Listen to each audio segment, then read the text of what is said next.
Olá a todos, eu quero saudar todos com a graça e a paz de Cristo. E diante do aniversário da igreja, 30 anos da Igreja Presbiteriana do Brasil, em Juazeiro do Norte, trarei uma mensagem, um devocional, falando sobre Em Busca de uma Igreja Saudável. Eu quero compartilhar com os irmãos Efésios capítulo 4, do verso 25 ao 32, onde o apóstolo Paulo exorta a igreja de Éfeso, aos irmãos de Éfeso, a ter uma vida santa, né? Diz assim a palavra do Senhor. Efésios capítulo 4, do verso 25 ao 32. Por isso, deixando a mentira, fale cada um a verdade com seu próximo, porque somos membros uns dos outros. Irai-vos e não pequeis, não se ponha o sol sobre a vossa ira, nem deis lugar ao diabo. Aquele que furtava, não furte mais, antes trabalhe, fazendo com as próprias mãos o que é bom, para que tenha com que acudir ao necessitado. Não saia da vossa boca nenhuma palavra torpe, e sim unicamente a que for boa para edificação, conforme a necessidade, e assim transmita graça aos que ouvem, e não entristeçais o Espírito de Deus, no qual foste selado para o dia da redenção.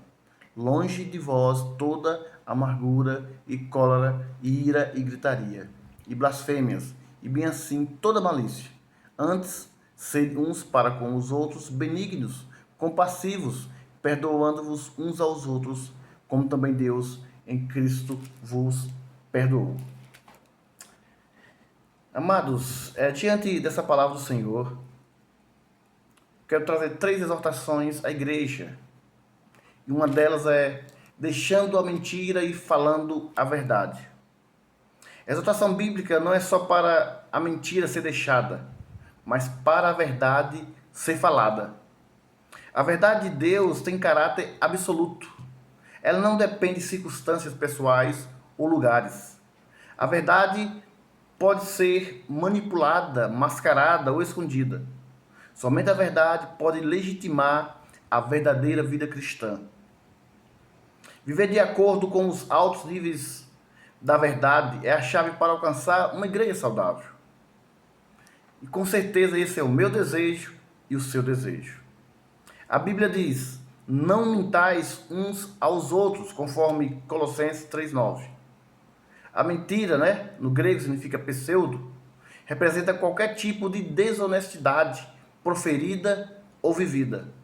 Ora, não há nada que represente melhor o diabo do que a mentira. Assim como não há nada que represente mais a Deus do que a verdade.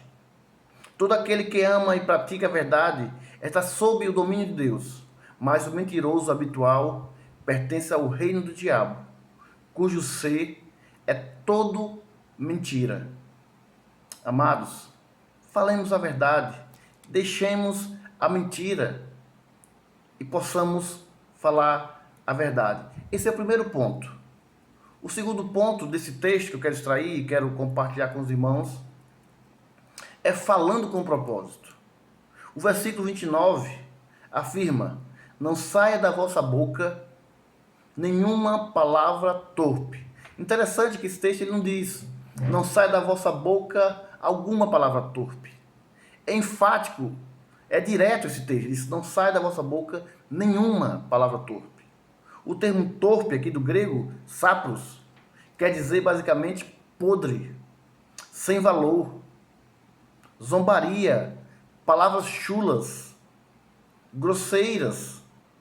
A palavra torpe também significa palavras cínicas, sarcásticas, expressões obscenas que não beneficiam a quem ouve, pois são sem conteúdo, não edificam, nem dispensam graça aos ouvintes.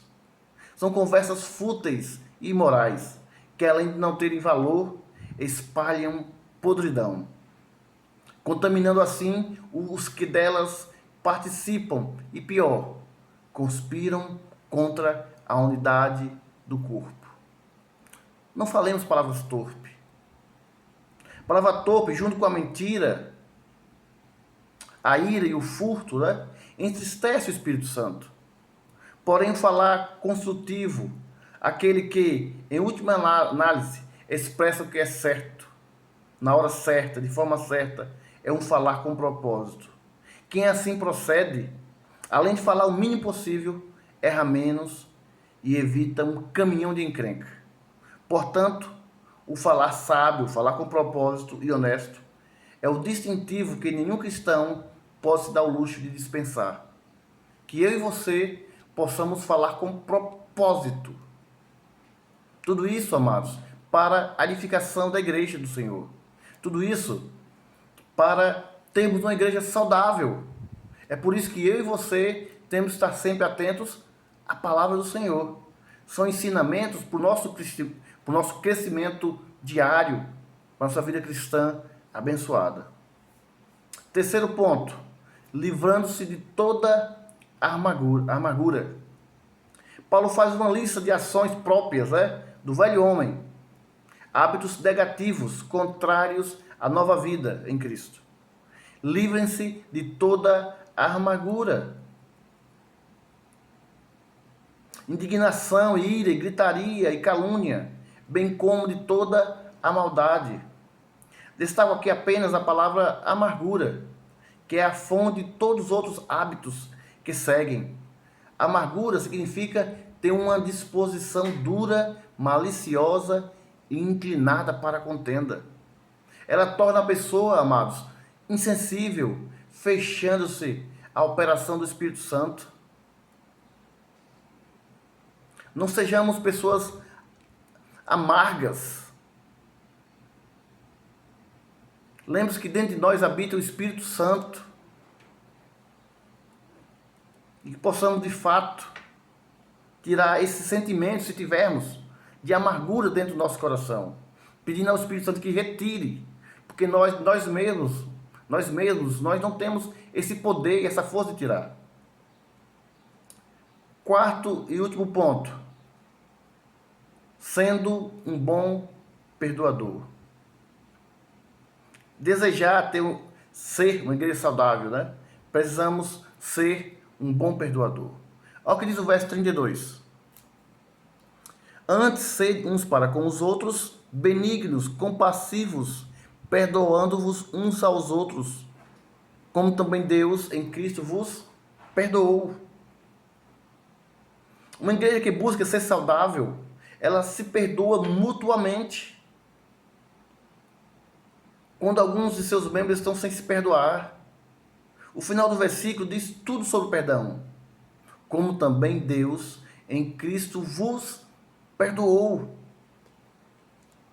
Repito, amados, uma igreja que deseja ser saudável, ela se perdoa mutuamente.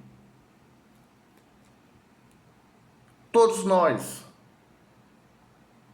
temos o perdão de Deus, não é verdade? E por que não perdoamos o próximo? Por que não perdoamos o irmão que nos magoou com a palavra, com uma ação? Por que não perdoamos aqueles que nos magoaram? Se queremos o perdão de Deus, também temos que perdoar aqueles a quem nos machuca. Amado, eu quero finalizar dizendo o seguinte: uma igreja saudável, ela deixa a mentira e fala a verdade. Uma igreja saudável, ela fala com propósitos. Ela é objetiva. Ela é uma igreja abençoadora. Porque ela já foi abençoada por Deus. E por último, amados, uma igreja saudável, ela perdoa. Porque ela já foi perdoada por Deus. Em Cristo Jesus, o nosso Salvador. O que vive e que reina para todos sempre. Que Deus abençoe a sua vida, a minha vida, que possamos caminhar cada dia mais, seguindo esse Jesus maravilhoso. Que Deus abençoe em Cristo Jesus. Amém.